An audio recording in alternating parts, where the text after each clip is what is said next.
Welcome to a new edition of Ocean Freight TV. I'm your host, Steve Ferreira, CEO of Ocean Audit here in Miami, Florida. You guys caught me. I was just about to take another swig out of this great cup of Jamaican Blue Mountain coffee. You know, I really developed a coffee taste here. Living in Miami and being so close to Latin America, the great varieties of coffee, and again, Jamaican Blue Mountain being my number one favorite. It's the official coffee of Ocean Audit and Ocean Freight TV. Hi, everyone. It's great to be back on live on the air with you guys today. We've got a great show today. So excited about our special guests coming on, and can't wait to bring you some of the latest and greatest up-to-date happenings in the world of ocean freight, logistics, and supply chain.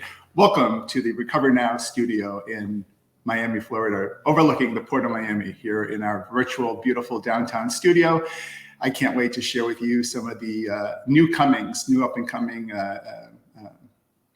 thought processes that I had Center of Excellence here at Ocean Audit to help all our friends in the ocean freight genre and global logistics genre to take advantage of some important timelines and deadlines coming up in the field of ocean freight. So welcome to the show today. I'm so pleased that you're all on board. So the first thing I thought we would talk about is really interesting dynamics talking about the Federal Maritime Commission and the so-called charge complaints. You know, one of the big tenets of the Biden administration and what's been happening, and when President Biden made the State of the Union address and Pete Buttigieg, our Secretary of Transportation, got engaged, and everyone's focusing on, okay, let's have the government help out the clients, the importers and exporters.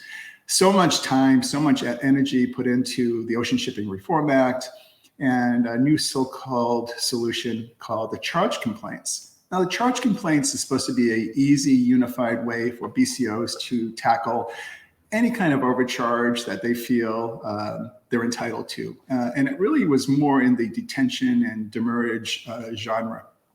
Now, remember, the Federal Maritime Commission is a quasi-governmental agency that's set up to monitor violations of law as it relates to the Reform Act, the original Ocean Shipping Act, and then the Ocean Shipping Reform Act. So the Federal Maritime Commission is not specializing in refund recovery, but yet they have this charge complaint process. I wanted to accentuate that because this is a difficult area. All bark and no bite, is that how it goes? But you can see here as a quick Google search, charge complaint refunds hit 1 million, my top line here. And look at the update on that, May 3rd. And here we are in September, nearly October. And as of May 3rd, the so-called charge complaint genre had only recovered about $1 million for beneficial cargo owners. It's really farcical. Sorry, I say with peace and love. A lot of friends and great folks at the FMC that I've dealt with over my 40-year history. But to get $1 million, that's really, come on. You know, and to put that in perspective for everyone out there, the last 5 audits that I've had, each one's averaged over $1 million in gross refunds back to the importer or exporter. So, you know, just little old Steve Ferreira, right? Oh, by the way, it's no longer little old Steve Ferreira. So we've gone on a mad hiring tier here at Ocean Audit. So we now have 5 or 6, I think it's 6. I don't want to shortchange any new team members, but you know, unlike Flexport in the hiring freeze, we're in a hiring what's the word, rush, or we've turned the spigots on to hire. So we've got and I'm going to tell you why I've done that in a second. Why, Steve, you know, you've been a solopreneur for so long, you know, your journey, your pathway, and you know, we're going to talk about pathways with my special guest coming up soon. But you know, the fact is that, hey, my pathway, my destiny right now is to secure the maximum amount of refunds to my clients. And I wanted to show you, is just share with you this FMC issue, that it's a bit of a red herring, right? So much time, money, effort. FMC doubled their budget. They hired a zillion people. What's become of it? Much to do about nothing, right? As Shakespeare would say. Is it Shakespeare? I don't know. I have to ask my special guest if she knows. It's just really a very interesting, trying time right now that this charge complaint issue is so has so little impact. It's a speck in the ocean, right? Now, again, what I've done, in getting 5 clients in the last couple of months and 5 million, 1 million for each client, that's also a little bit of a speck in the ocean, right? A drop in the bucket. Because at last count, my count shows over 5 to 7 billion in recoverable ocean freight detention and demurrage that is still out there to be harvested.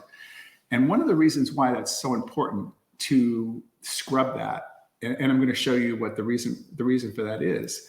We'll go back into our, and there is a special guest. I'm going to give it away. Sarah Barnes-Humphrey will be joining Steve Ferreira in about 4 minutes. And it's always sunny, not in Philadelphia, but in Sarah's logistics and supply chain world and my ocean freight world too. So we're so happy to have Sarah joining us in a few minutes. Incredible personality. And I have so many things to say about Sarah when we engage her live on, only here on Ocean Freight TV. But to the point I was trying to make on the $5 billion in refunds and the recovery of those. I just bought a new house and we built a TV studio in the house. And so I never really have to travel. I just go from the wing of the house to the TV studio and I'm really happy, right? My wife says, well, Steve, don't you want to, drive the car to an office? I said, why would I want to drive? We live here in Miami. We got sunshine, we got pina coladas, we got the Jamaican Blue Mountain coffee, life's good. So we'll keep everything here. And one of the things that, with the new house, I had a fascination, I'm going to confess, with Mr. Clean, Magic Clean scrubbers. I try to look impeccable on the air. I try to get the little lapel pin, the little hanky, the tie, the glasses, and then I see a scruff on the wall, right? And so what do? Well, I grab the Mr. Clean. I thought to myself, this stuff is a miracle, right? It's like, it is the best thing since sliced bread. It'll take off the dog's footprints. It'll take off my clumsiness when I scruff the floor with my my new Italian shoes, but it really is a panacea. It solves everything that you could think about. And that's why I love Mr. Clean so much. And so I was talking to my graphic guys today, and I had no idea. I wanted to talk about the fact that refunds are so delicate and sensitive. And here we are coming into 2024, not too far right around the corner. And then I thought to myself, holy cow, there must be a reason to my madness on hiring 5 or 6 people. I think it's 6 actually. There must be a madness to me hiring 6 people. Cause like this, just like, the birds going to Capistrano, there must be something in my mind that says, hey, Steve, you better do something because there's something coming up real big. And that real big thing is, well, not Mr. Clean, but it's Mr. Refund. I need to turn in to Mr. Clean for the ocean and global logistics industry. So I'm Mr. Refund, the magic recovery. You guys spend, you pay, and it's time, and you use me as that magic thing to recover, right? But listen, here's the thing, guys. I got an expiration date of 3 years. You don't use that scrubber in my, my right hand? Yeah. You don't use that scrubber in 3 years? Guess what? That $1 million turns into 0 because there's a 3-year statute of limitations on global ocean refunds in and out of the USA. Now, in other trade lanes, it varies 3 to 5 years. And the other thing too that's kind of cool is that on certain types of refunds and recoveries, there is no statute of limitations. But for the most part, for these borderline, invoice to contract or invoice to NVOCC service agreement rate levels. So for example, the invoice is 4,000. Let's use a case from 2021. It's much better. So the invoice is 15,000 and the contract rate's 10,000, right? And that is where the 3-year recovery rule comes into play. And so guess what, right? These ocean vendors are just waiting for Mr. Clean to go away, right? And that's why in the back of my studio, you know, you look and you say, you see in my on my shoulder, sorry, over here, they actually got a refund bounty on me. It says wanted by ocean carriers, $10 million bounty, right? So they want Mr. Clean or Mr. Refund to go away, and why not wait for the 3 years to be expired? Now, again, I would say of the $5 billion that's in play, you know, maybe 30% of that would expire in 3 years. So there's still, you know, tons of money that's older than 3 years. But the point of today's show, and you're watching Steve Ferreira on Ocean Freight TV, is to identify the opportunities for recovery now. And I've already audited 90% of any client that would contact me. I have their manifest data for the last 3 years. I've already pre-audited that data, know exactly who the right candidates are. As a matter of fact, I've got 10 potential customers right now. I don't want to name names right now on live on the air, but 10 customers that have never engaged with me that I know they've got over a $3 million refund between the 10 of them. And how do I know that? Well, there were certain things that happened on vessel voyages that other clients, other ocean audit clients had impacted that would impact the same BCOs. In other words, certain special issues on the invoicing. I don't want to tip my hand too much, but certain special cases or circumstances that happened on, say, the Ever Given Voyage 123, you know, in 2020. And if it happened to client X, it happened to client A, client B, client C, it's going to surely happen to client C, D, E, F, G. So I have 10 clients. And if you, well, again, I don't want to name names. I'm reaching out to most of them now so that we can try to start that recovery process. But you can well imagine that there would be skepticism when somebody that they've not engaged with before comes to them and says that they've got a $500,000 refund or a $300,000 refund. So it's really important, and my next guest will know this, the reason for this is that you have to really aim high. You have to really look up and down, and you know, this business is all about relationships, right? And so I need to know the CFO, I need to know the controller, I need to know the VP of procurement, I need to know the VP of logistics and the director of logistics and the manager of logistics. And I got to tell my tale and solve each one of their individual problems and make it cohesiveness to win the day. And, you know, when I talked to Sarah, you know, we met at TPM in March. You know, I left TPM, Trans-Pacific Maritime Conference in LA, thinking about the time that I spent there and watching Sarah in action. And, you know, it was just a beautiful piece of music to see the two of us there. You know, I was doing some Ocean Freight TV stuff. She was doing her Let's Talk supply chain stuff. And I'll get into it with her, but amazing to be on that staircase, to be on that stage, to be able to do that and to share, you know, thought processes with the community that makes a difference. Now, when you talk about these opportunities for paying and recovering, you know, this is all part of the global supply chain process, and it's all part of the ability that we use as talent, you know, myself, you know, doing what I do. And of course, you know, Sarah doing what she does. Now, one of the things that's really interesting about Sarah, and I'm going to bring her on here in a second, is that, you know, Sarah and Steve here on the screen, Sarah's like the 40-foot container and I'm like the 20-foot container. And the reason this slide didn't work quite the way I wanted to, but this is supposed to be like, have you ever seen like in JFK, you know, airline flight number 123, and the numbers change, right? Well, this is supposed to kind of rotate, you know, 58,001, 2, 3, 4, 5.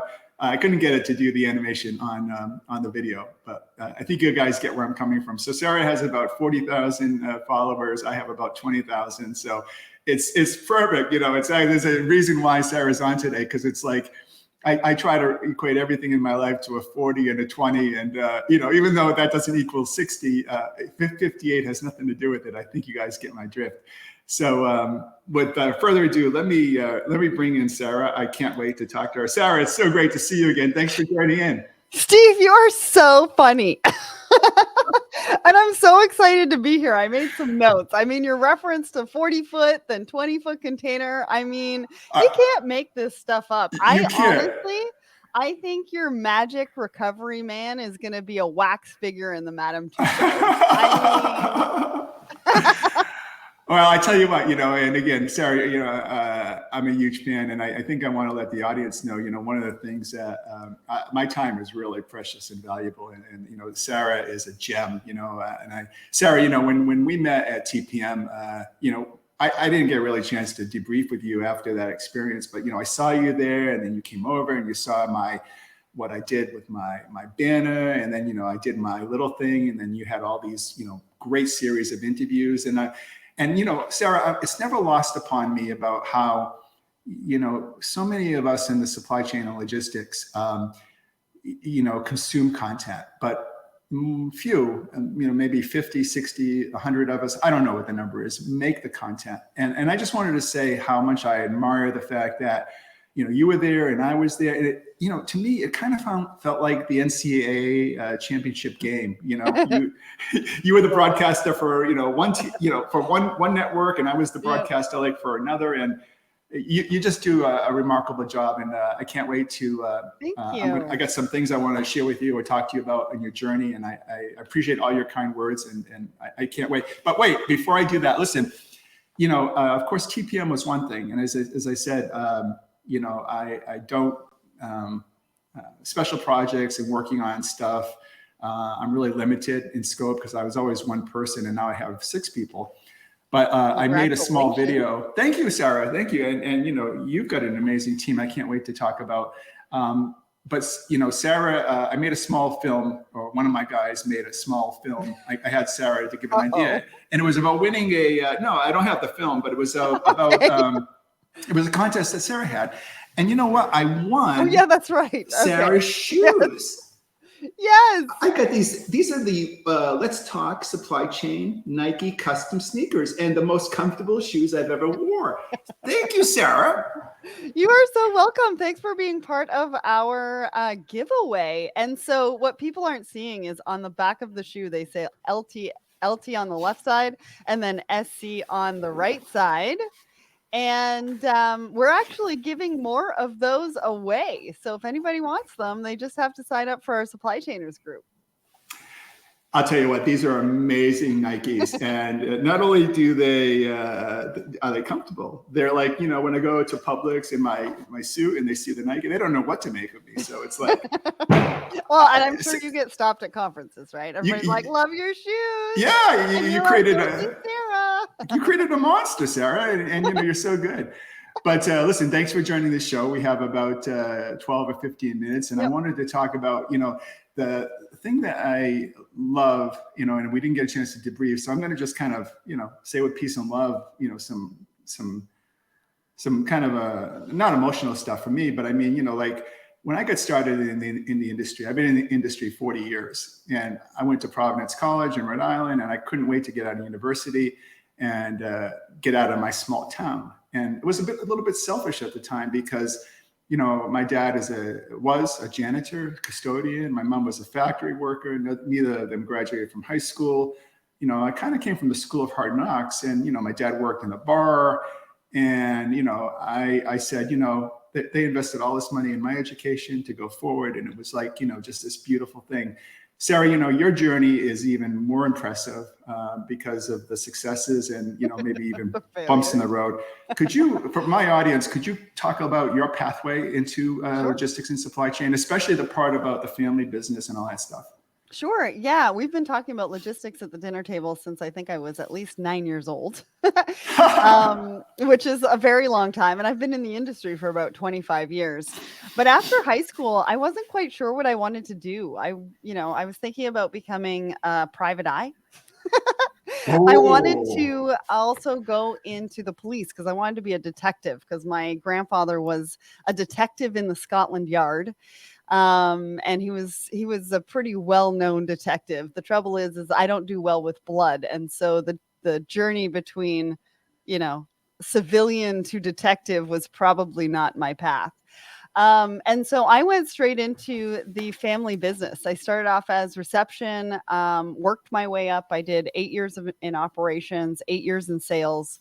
I took all sorts of courses by correspondence while I worked. So I got my international trade diploma, project management, customs, freight forwarding. I did all of that while I worked.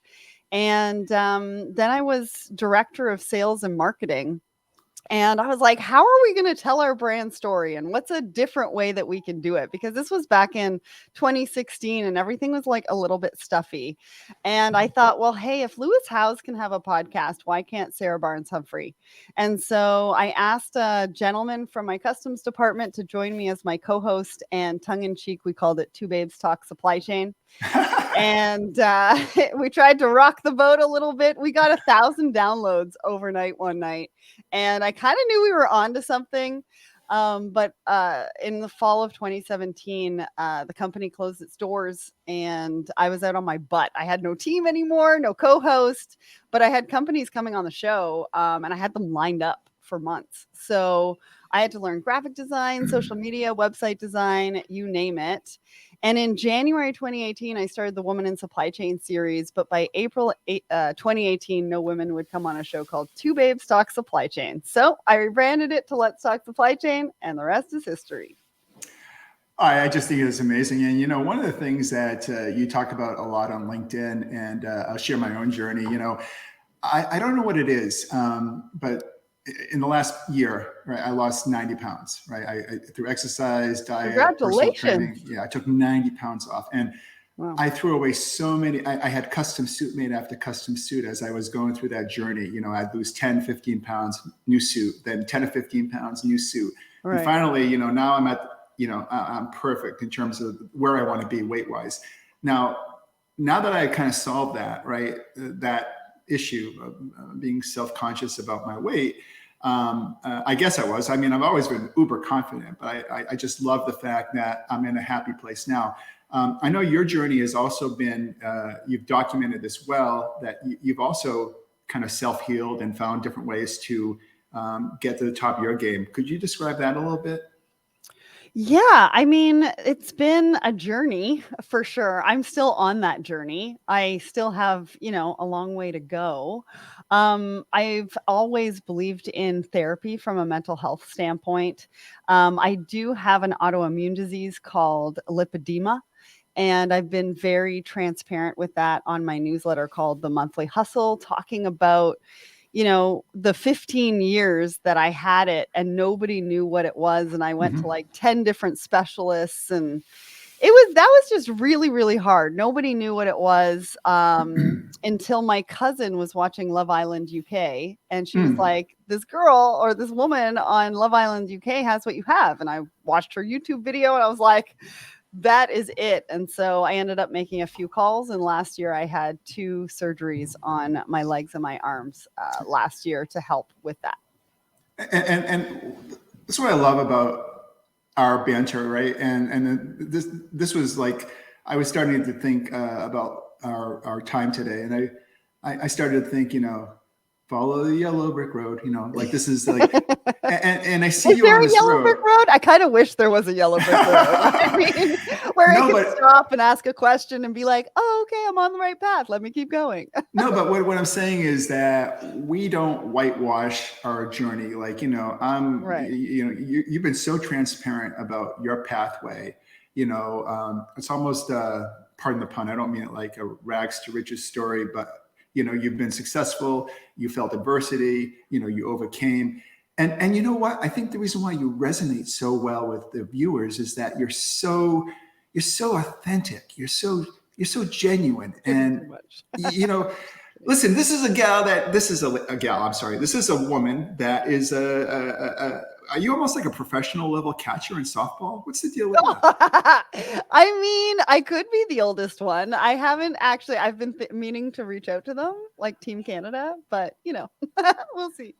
I mean, Sarah, I don't want to mess with you. I mean, you got to block the plate, and I'm coming in hard for a slide. I'm gonna say, you know, hey, she can have that interview. You know, I don't want to do it. You know, well, there's no sliding at this point. But anyways.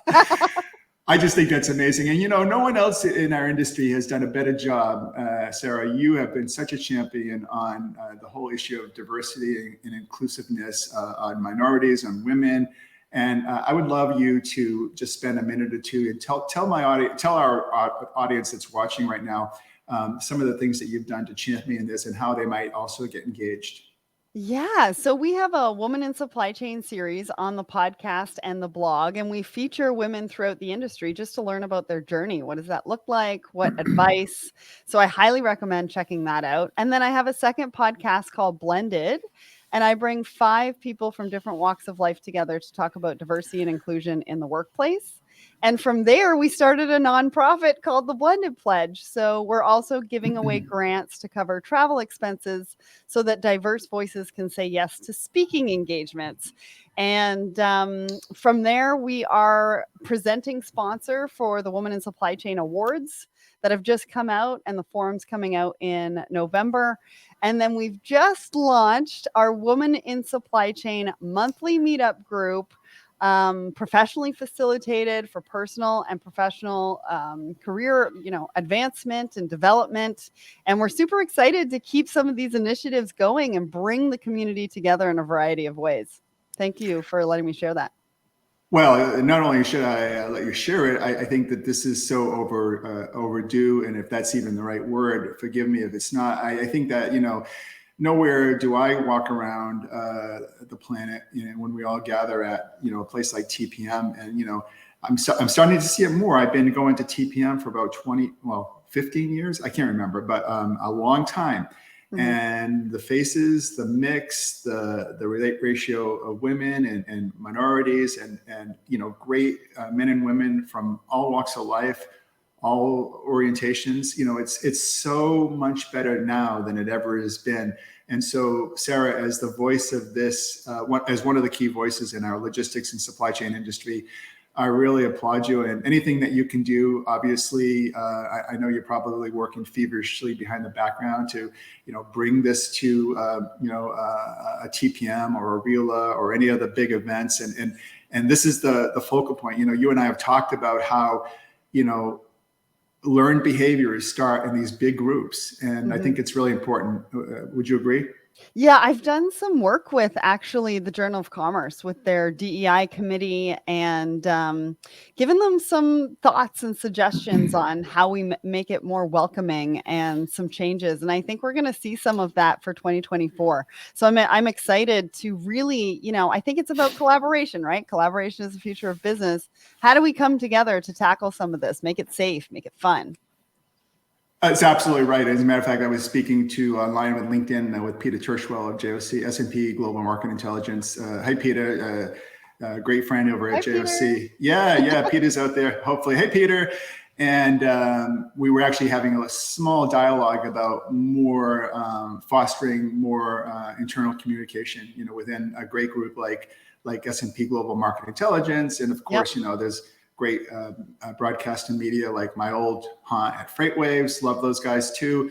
So I think, Sarah, your role and my role, and again, the last topic I wanted to talk about in the great work that you've done here. I put you and I on this great laptop here, but the digital content, you are much ahead of me in this. My shtick or my claim to fame is trying to take commercial applications and what's happening with Tesla, or bringing contemporary issues that are really important to the men and women of the supply chain.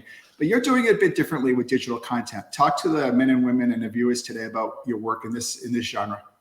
Yeah, so we highlight a lot of the companies that are in the industry, who they are, what they do. I mean, there's so many great organizations out there bringing so many amazing features and tools and platforms and services. And it's kind of like, how do you decide? And so a lot of our content is around educating supply chain professionals, supply chain teams on who is out there and whether they're the right fit for them, or the platform's the right fit for you. And that's really what we've been doing from the very beginning, other than, obviously empowering different voices to bring together different topics. I mean, Thoughts and Coffee is a little bit different, which is my live show every Tuesday. We talk about hot topics. We poll the audience, talk about what the audience is talking about as well. So it's a mix. Yeah, I think the way that you use digital content, and I think the whole idea is, we together and using content, it's a way that we get our audience engaged, we create dialogue, and dialogue leads to solutions. And, we may not have the solution for the client because only they can understand their own unique circumstances, but we foster the idea. It's like, I just texted my handyman this morning. I said, hey, we just installed this ceiling fan, and the remote control for the light for the ceiling fan works fine. But when you try to turn it on the wall switch, it doesn't work. So there's a disconnect. But the minute that you connect that to the ceiling fan and the remote, now the client has so many points of connection. That fan has so many points of connection that it sparks on. And that's just the way the human mind works too. So I think that the work that you're doing in digital and your publications and your newsletters, that is such a great tool and strategy, Sarah, that you've developed. And you're truly a 3-tool woman, right? Player, is that the word? Like, what's the 5-tool player? Yeah, runs, throws, catches, bats. I didn't even know there was a baseball song until like 6 months ago or something like that. It's like, anyway, what kind of baseball player am I really? If there are 4 speeds in logistic, you're a 3.8, and I'm 2.7, but that's neither here nor there. Sarah, we have to do this more often. Our chemistry is really cool on the air. You've been a joy to talk to today. I want to wish you and your audience a great weekend. And I do hope that our paths connect very soon. And I can't wait to see you again. I thank you so much for joining me today, Sarah. And thank you for what you do in the industry. It was a pleasure. Oh, it's so great to see you. Thank you, and have a great weekend. And listen, for everyone out there in our global audience of 60,000, hopefully at least 60,001 after today's show, we will wish you well, and you'll see us for another Steve X Sarah collab soon. And have a great weekend from Ocean Freight TV studio. Bye. We'll see you. Bye-bye. Thank you, guys. Bye.